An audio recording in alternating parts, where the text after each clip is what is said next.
So, okay guys, eto another day, another vlog tayo. So yan, Daddy Jepoy nyo, busy na naman nag-aayos ng mga soft drinks para ilagay sa freezer. Kasi nga mas masarap talagang malamig yan guys. Kita nyo naman ngayon, Daddy Jepoy nyo, hindi na ganong nag-aayos ng yelo guys. So yan, nilagay ko na nga sa freezer at ito yung pinakamagandang balita guys. Yan, nagpadala na ng ulan si Lord. Wow, nagpa-press ko ng konti. Thank you Lord. Ang sarap magkape niyan. Ako lang yata yung natutuwa pag umuulan guys. Ewan ko ba, masaya ako pag umuulan kasi sarap sa pakiramdam, mapresko. At eto nga guys, dahil naubos yung mga Red Doors natin kagabi, yan, didiskarte na tayo. So yan, sinuot ko na nga yung ating mayuwagang hoodie. At eto, suot na natin yung ating salamin para makita natin. At eto guys, paalis na ako dito. At syempre, wag nating kalimutan mag-pray para i-guide tayo ni Lord guys. At bago nga ako bumili ng Red Doors, eto, nagpa-reserve muna ako ng lulutuing ulam ng nanay ko guys. At eto na nga, nandito na tayo sa bilihan guys. Yan, kita nyo, daming alak ko. At ayun na nga guys, eto, diniskarga ko na yung mga pinamili natin. And after nung guys, syempre, sumigway na rin ako ng ito, pandesito guys, kasi naubusan na rin tayo kahapon.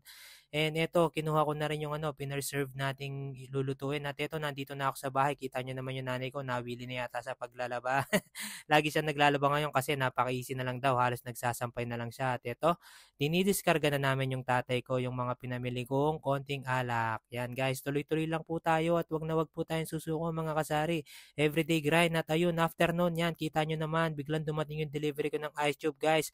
Kung mapapansin nyo ngayon guys, di ba, hindi na ako ganong nag-aayos ng yelo kasi nga, ice tube na yung benta natin. At ito, para masulit naman yung chest freezer natin, diyan ko nilalagay yung energy drink para solid yung lamig guys. Sobrang bilis mabenta niyan guys pag sobrang lamig kasi sobrang init nga ng panahon. At ayan, dagdagan natin tong dito sa freezer natin, yan, sa primary rep natin guys.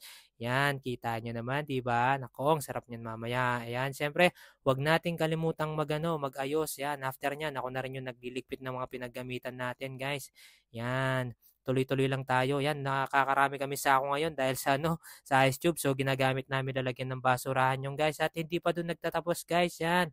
Daddy Jepo nyo, naglabas na rin ng bigas at magkikilo na tayo. Pero syempre, kailangan magpalit muna tayo ng damit kasi basang-basa na yung damit ko kanina. At ilagay na natin ang ating sombrero. At ito, magtatakal na tayo ng bigas, guys. So yan, lagi lang tayong tuloy-tuloy. Wag po tayong susuko. Puro sipag lang talaga ang alam ni Daddy Jepoy nyo. Ewan ko ba, pag wala akong ginagawa, parang mas lalo ako napapagod. Kaya naghahanap ako ng mga gagawin. Buti na lang, yung paninindahan, laging busy. Ako, pag nagiging busy ako, nagpapasalamat ako, guys. It means something is happening in my tindahan. So yan, nakita nyo naman. Ito na pala yung niluto ng nanay ko. Pinatikim niya sa akin. Grabe yan. Ako, ang sarap. Perfect. Sabi ko sa nanay ko, nakuha niya talaga yung pagluluto ko. So yan guys, kakain na ako nito. Kain na po tayo guys. So medyo malungkot tayo sa pagkain. Wala si mami. Pero konting taste na lang. 3 days na lang yan. Makakauwi na siya. At ito guys, kumakain na ako. Siyempre after nun, water break. Thank you. At hindi mo walang finger heart kay sa akin. Bye bye po.